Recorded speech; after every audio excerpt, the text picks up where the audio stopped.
All right, everybody, here we are back again with the 2023 KTM 125.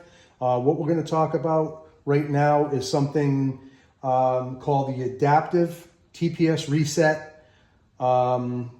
This process is the same for the 125, the 250, and the 300 two-strokes, utilizing that little wake-up connector. Okay, we're going to do a couple little things here. We're going to plug it into the access port here and then manipulate the throttle to clear what's called held values in the TPS table. Why do we need to do this? Why is it important? Why do I need to know this? So over time, what happens is the TPS circuit reports back information along with all the other sensors on the bike to the ECU of its value, and the value is continually changing and wandering. And what happens with the ECU in these lookup tables is it will hold on to the information sent to it until it is told to clear it. And that can be done at the dealer with the KTM XE2 dealer tool, or you can do it with this little plastic wake-up connector in your shop. And that's what the focus is, to get you to be able to handle this yourself, so you know more about this bike and how to do this. And there's not a lot of information out there about this. I think this is going to be a critical step to get your bike to run right. So what's a held value? So a held value is happening in the table for the TPS, where the ECU senses a change and it holds on to that value and continues to utilize that as it's standard. And through time and wear and tear, these values they change, and it keeps continually processing new information to it and holding on to that value. And your bike starts to run poor. What's going on? It's boggy. Nothing's different. Well, what's happened is over time, this needs to be cleared. And I am basically, during the next couple of sections, going to explain how to do that with the tool, and basically sort of just give you the nuts and bolts version of this. This is super important. This is not a new process or technology for KTM. Adaptive learning and held value is with a lot of EFI circuits and cars and things. This is technology. It's not like specific or proprietary to KTM, but there's just not a heck of a lot of information out there. So I'm going to explain what this does, kind of step by step. I'll try to do these videos in 5 to 7 minutes, so when you guys are at the track or in your shop, you're not having to go through an hour worth of useless information. So I'm kind of going to hit this quick. So next section, we're going to quickly talk about how to do it, and then afterwards, what happened. You're going to hear some noises going on, kind of like the power valve reset, and then I'll close it with kind of explaining why it's important to do this. So next section coming up, we're going to talk about how to plug it in and what to do. Okay, so I mentioned earlier, why do I need to do this? Why is this important? What's a held value?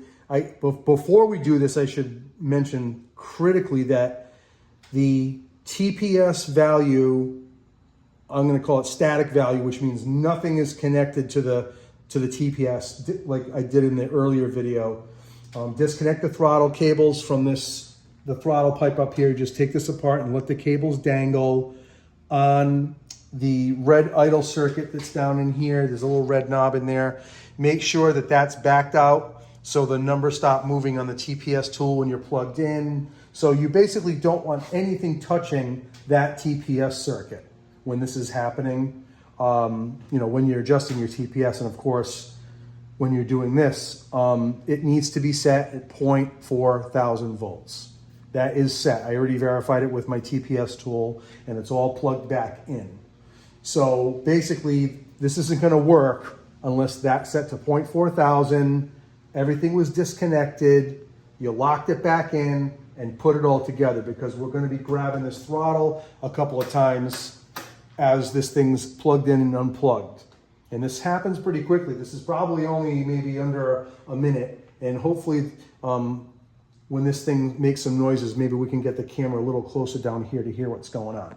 So the first thing we're going to do is we're going to unplug this from the little holder. okay? And we're going to plug this in, and you're going to hear a little noise that I call a bzz, BZT, bzz. And we're going to plug that in. It's going to make the noise. We're going to unplug it. You're going to hear the relay kick off. That means we're going to plug this back in and then grab the throttle 3 times wide open, and a bunch of noises are going to happen, and the TPS is going to reset. So this is how this happens. Listen for the bits. There's a little fuel pump bits. We're going to unplug. And you hear relay kick off. Clicked off. Plug this back in.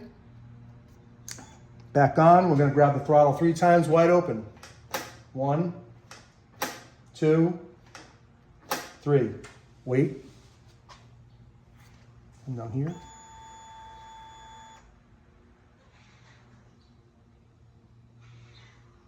Give that a couple more seconds just to make sure nothing else happened.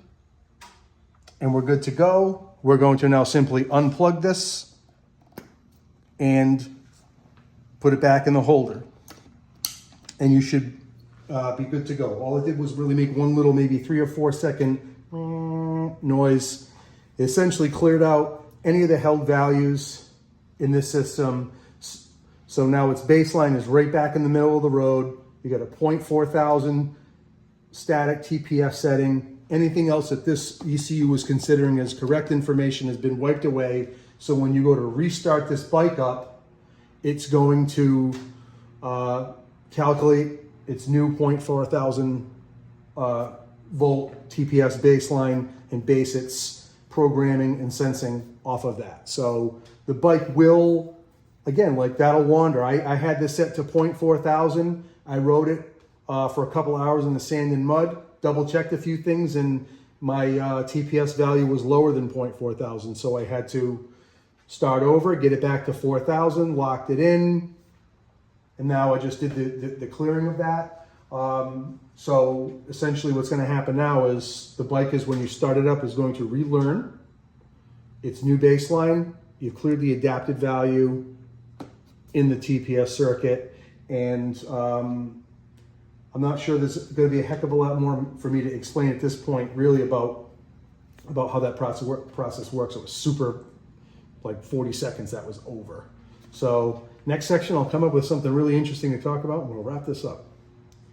All right, so essentially what I did was replugged in my TPS tool, and then reset my idle value to about 0.5150, maybe in there somewhere, which is kind of sort of where it was. And just basically reset the power valve, which you've already seen those videos as well. So this is really, those other videos was resetting the power valve and setting the TPS to 0.4000, is really working your way up to clearing the adapted value with the wake-up connector to sort of get this whole reporting system with these sensors in line with each other. So this bike is, I'm going to tell you right now, it's going to fire right up. I'm going to touch the button, and we're back to good. Let's see what's going on here.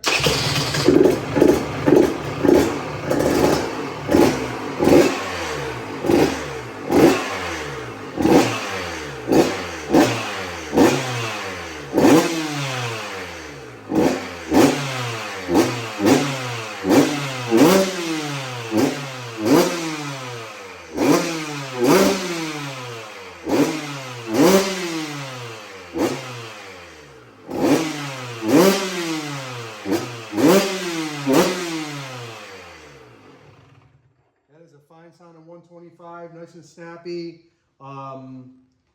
Again, I keep repeating, the adapted value clearing is just something that you're going to need to do. This is part of like a normal routine maintenance thing. When the TPS value wanders, you're going to back it back into the 0.4000 and then clear it out, because your ECU is just going to continually get reported information from the sensors and change the tables. It's going to shift things like a little checkerboard, and the little squares move around and are fluid with ignition timing, fuel delivery, power valve opening, the TPS value. So And let's face it, the TPS this is where the input to this motorcycle gets its information from. Really, I mean, you just the throttle, you're putting things in motion. So this system with the throttle position just needs to be baseline set to that unadapted, untouched static 4000.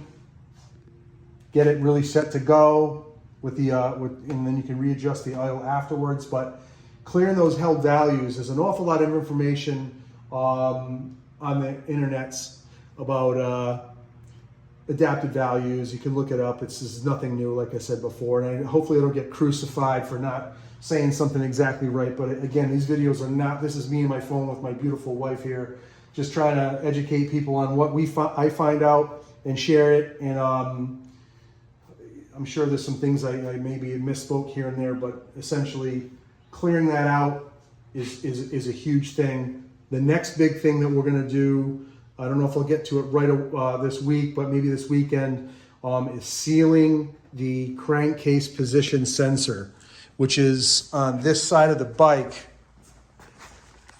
In here, right there, that guy. There's a little foam gasket in there that receives, it's a little diaphragm sensor, and it gets pressure sent to it from this little hose off the back of the cylinder. And that, if that gets dirty or water in it or clogged with, debris or a little bit of like fuel passes through there, it'll get kind of snotty. And you want to talk about your bike running funny, you can go look up crank position sensor on the TPI-22.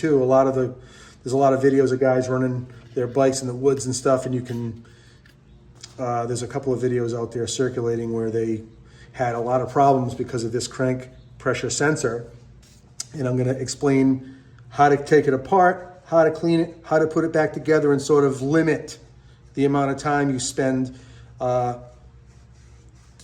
tinkering with your bike, and you should be riding it, right? So that's the point. I'm trying to do this so everybody can quickly do this in their shop or at the track or whatever. But sealing this crank pressure sensor in here is, you would not believe how many problems have occurred because of that. So I hope you enjoyed this video, and I hope this is useful information. Try not to crucify me too bad if I misspoke. I'm trying to just do this rough and raw and down and dirty here so you guys can get back riding as quickly as humanly possible. And I hope you all have a blessed day. Appreciate you all. God bless.